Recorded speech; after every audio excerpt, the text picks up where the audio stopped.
You are looking at a single sheet of paper that quietly moved $9.7 billion. No headline announced it. No press release celebrated it. It is a pledge agreement from Bank of America, dated late 2014, with the name Lawrence J. Ellison printed near the top. On that page, a man worth more than the gross domestic product of a small country agreed to pledge a chunk of his Oracle shares to the bank as collateral for a personal line of credit. He did not sell one share. He did not pay 1 cent of capital gains tax. And yet, the cash flowed. That single document, later surfaced through reporting on what became known as the secret IRS files, tells you almost everything you need to know about how the very richest families in America move money without ever triggering the tax bill that you and I would face on a fraction of the amount. Nothing in this video is legal or tax advice. I am a financial historian, not your attorney. What I am about to walk you through is public record, drawn from court filings, bank disclosures, IRS code sections, and journalism that has already been peer-checked. Sit with me. By the end of this, the way you look at the word wealthy will not be the same. To understand how a piece of paper can replace a tax bill, you have to go back to a moment most people only know from old black and white photographs. October of 1929. The crash. In the years leading up to that crash, ordinary Americans had discovered something seductive. You could walk into a brokerage house, put down $10, and the broker would lend you 90 more so you could buy $100 of stock. That was called buying on margin. The bank held your shares. If the stock went up, you made money on the borrowed portion as well as your own.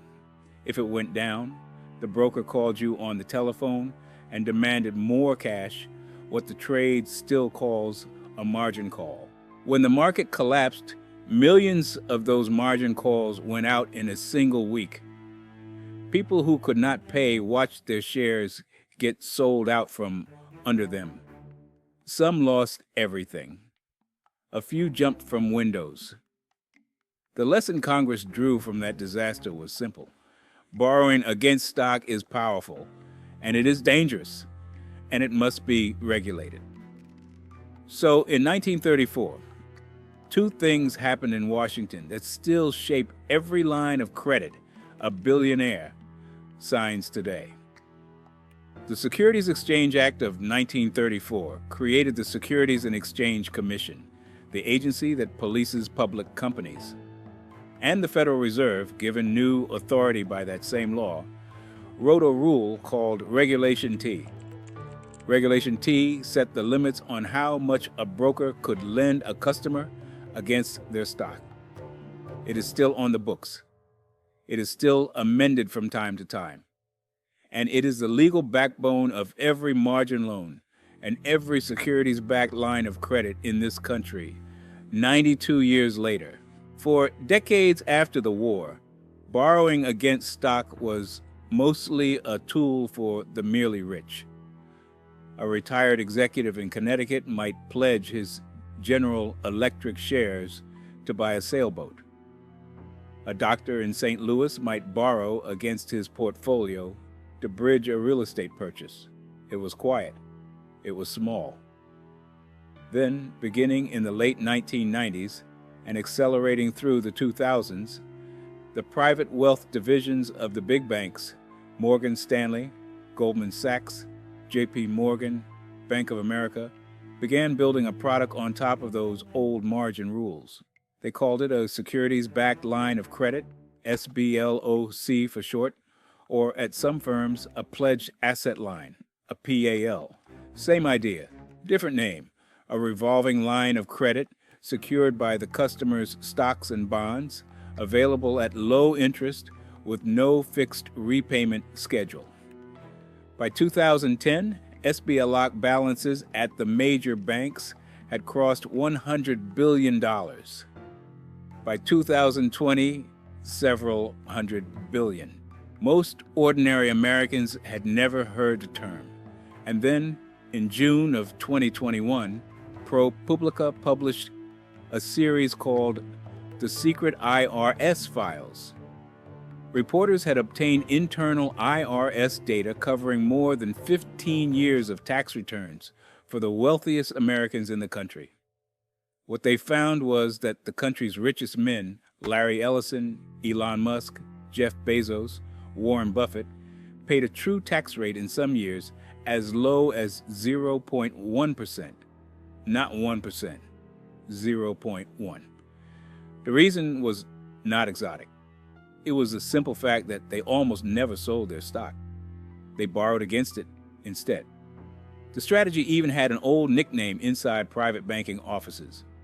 Buy, borrow, die. I will translate that nickname for you in a moment, and I promise you it is exactly as blunt as it sounds. So let me name the pieces in plain English, the way I would explain them to my own brother at the kitchen table. The first piece is a Securities-Backed Line of Credit, SBLOC. Some firms, like Charles Schwab, call it a Pledged Asset Line, a PAL. They are the same animal. A bank looks at the stocks and bonds you already own in your investment account. The bank says, fine, pledge those to us as collateral. We will not take them from you. They sit in your account. You still own them, dividends still come to you, but because we now have a claim on them, we will open a line of credit you can draw on whenever you want, up to a certain percentage of their value, usually 50 to 70% for stocks, higher for bonds. You pay only the interest. You can let the principal sit forever, as long as the stock holds its value. That is piece one. The second piece is the United States Internal Revenue Code, the federal tax law. Two specific sections of that code do the heavy lifting here. Section 1 of the code sets the rates on capital gains. When you sell an investment at a profit, the federal government takes up to 20% on the gain, plus a 3.8% net investment income tax for higher earners, for a top combined federal rate of 23.8%. Add state tax in places like California, and you can be over 33% of the profit gone. Now hold that number in your head. 33% gone the moment you sell. Section 1014 of the same code does something almost magical, and I am being careful with that word. It is called step-up in basis. When a person dies, the cost basis of their investments, the original price they paid, is reset to the market value on the date of death. Every dollar of gain that built up during their lifetime, gone from the tax books, erased. The heirs inherit the stock at the new, higher basis, and if they sell the next day, they owe zero in capital gains. Zero. That is not a loophole hidden in a footnote. That is Section 1014 of the Internal Revenue Code, signed into the modern tax system decades ago and reaffirmed every Congress since. Now put the pieces together, slowly. You own $1 million of Apple stock, bought years ago for $50,000. You need $300,000 in cash, say, to buy a second home. Option 1, you sell. $950,000 of that million is gain. Federal capital gains tax at 23.8% is about $226,000. State tax on top, depending on where you live. You hand the IRS a quarter of your money and walk away with what is left. Option 2, the billionaire option. You walk into Morgan Stanley. You pledge your $1 million in Apple stock as collateral. The bank opens a line of credit. You draw $300,000 against it at, in recent years, an interest rate somewhere between 2 and 5%, depending on the market and your relationship. You pay the bank interest. That interest is not a tax. The $300,000 is loan proceeds, and loan proceeds are not income under federal tax law. Not income, therefore not taxed. You spend it on the second home. You never sold a share. Years pass. You hold the stock until the day you die.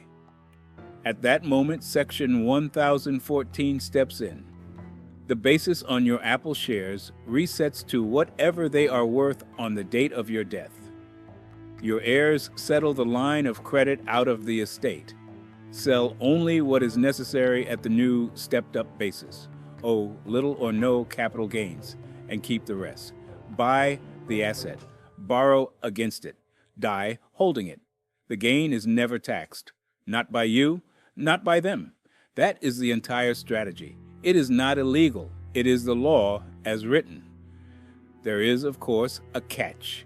There is always a catch, and any honest narrator will name it. The catch is the same lesson the country learned in 1929.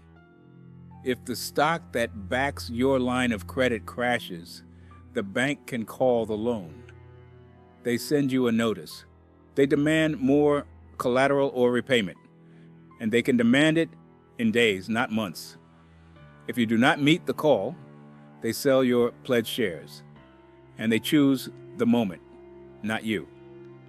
That is called a forced liquidation. In 2008, and again in March of 2020, during the early days of the pandemic, plenty of wealthy borrowers got those calls. Some lost millions in a single afternoon. So the strategy demands real liquidity, real diversification, and the discipline to keep the loan balance well below the value of the collateral. It is not free money. It is borrowed money, secured by a market that does not always cooperate. The richest families know this, and they hire entire teams to manage it. We are getting to that. Let me put a face on this. Larry Ellison, co-founder of Oracle Corporation. As of the ProPublica reporting, the documents showed that between 2014 and the early 2020s, Mr. Ellison had pledged a significant block of his Oracle shares to Bank of America. The line of credit attached to that pledge had grown, at one point, to roughly $9.7 billion of available credit. $9.7 billion. Reporters confirmed the figure through Securities and Exchange Commission filings, where insiders at public companies are required to disclose pledged shares. In one filing year, Oracle's own proxy statement disclosed that Mr. Ellison had pledged more than 250 million shares to financial institutions, including Bank of America, to secure personal indebtedness and forward contracts. At Oracle's share price in those years, that pledge was worth tens of billions of dollars in collateral. From that pool of credit, Mr. Ellison reportedly funded purchases that include nearly the entire Hawaiian island of Lanai, which he bought in 2012 for a reported $300 million, his America's Cup yacht racing operations, and significant real estate holdings in Malibu, Rancho Mirage, and Lake Tahoe. In the same period, ProPublica calculated that his true federal tax rate, measured against his actual wealth growth, was a fraction of 1%. Not because he hid anything, because he did not have to sell. He borrowed, and nothing he borrowed counted as income. He is not alone. The same ProPublica reporting documented similar structures around Mr. Bezos, Mr. Musk, Mr. Buffett. Tesla's own SEC filings, going back to 2018 and 2019, disclosed that Mr. Musk had pledged more than half of his Tesla shares to various lenders as collateral for personal loans. In 2022, when he moved to take Twitter private, court filings and bank disclosures showed that part of the financing involved margin loans secured against his stock, before public criticism led to a restructuring. The pattern is not a secret. It is in proxy statements, in SEC schedules, in bank disclosures, in court records. The only thing that made it feel like a secret was that almost nobody outside of private banking knew the words SBLOC, PAL, step up in basis, until 2021.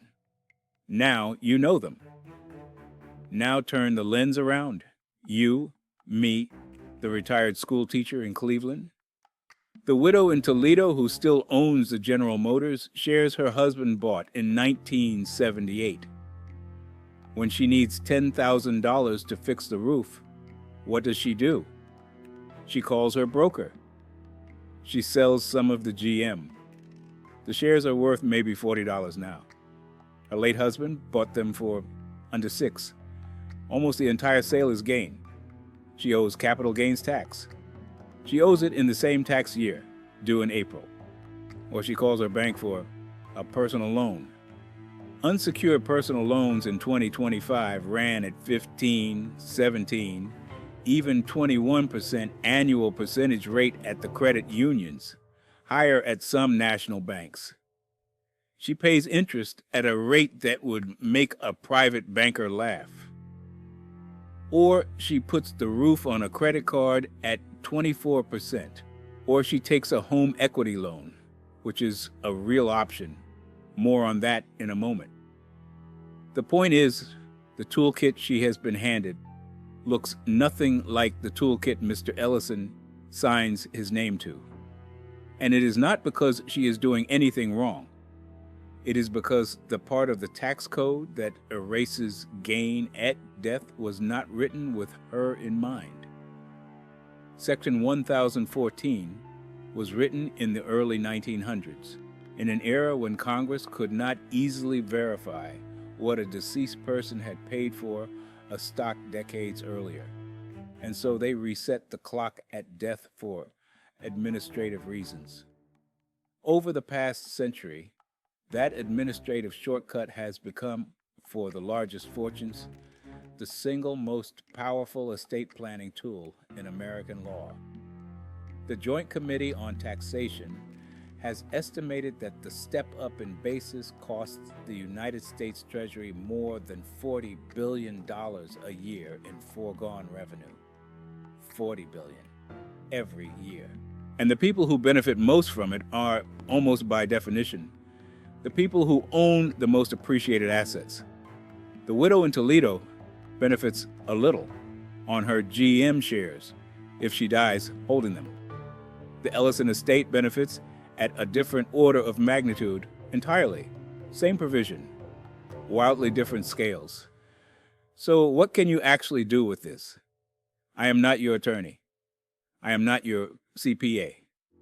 Anything that follows is general public information, and you should sit down with a real fiduciary before you act on any of it. With that said, Securities-Backed Lines of Credit, the SBLOC or PAL, we have been talking about, are not reserved for billionaires. Charles Schwab offers the pledged asset line to retail customers. Fidelity offers a similar product. Morgan Stanley, Merrill Lynch, UBS, JP Morgan all offer SBLOC products to their private clients. The typical minimum in 2025 hovered around $100,000 in eligible pledged assets, although some firms went lower and some required much more.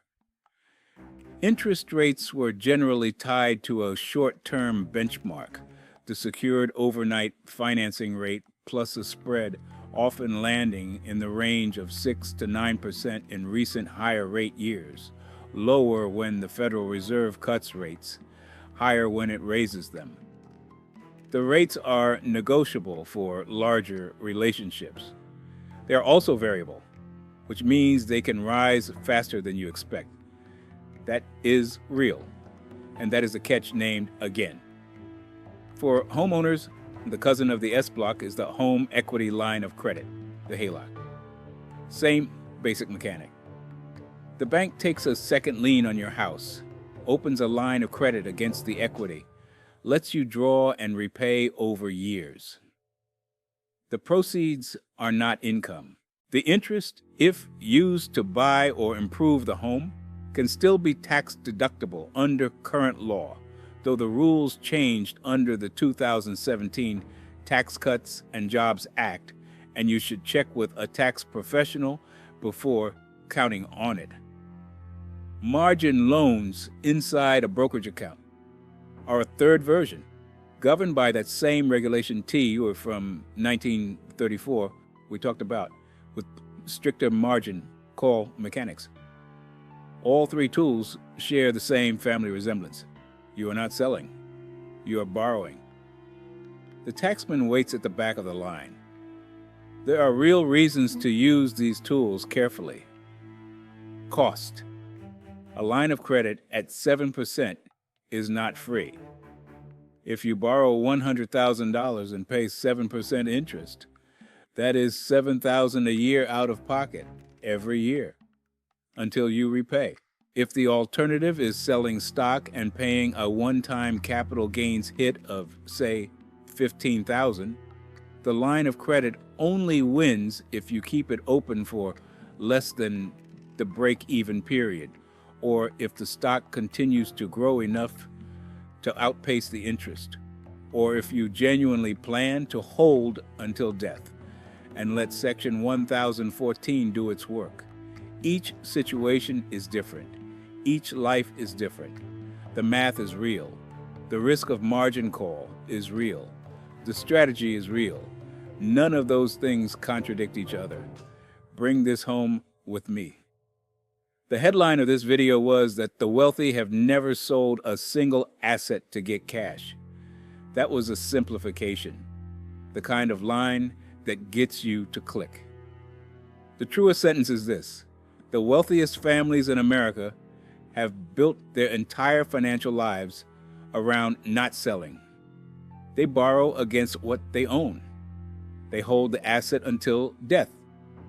They let one provision of the tax code, Section 1014, do what no accountant could do on their own. Their heirs inherit a stepped-up basis. The cycle starts again. None of it is illegal. All of it is documented in public filings, in IRS code, in court records, in the journalism of the last few years. The people who use it most aggressively did not write the rules. They simply read them with the same care that you would read a contract before you signed your house away. What I want for you, sitting where you are right now, is not envy. I want clarity. I want you to know that the system has rooms most people never step into, and the doors to those rooms are made of paper, a pledge agreement, a line of credit, a code section from 1914. That is all. In the next video, I want to walk you through the other side of this same door. There is a structure used by some of the same families called the Grantor Retained Annuity Trust, the GRAT. It is how billionaires move appreciation to their children without paying gift tax. We will sit with that one the same way we sat with this one. Quiet, slow, specific. Until then, take care of yourself. Take care of the people at your table.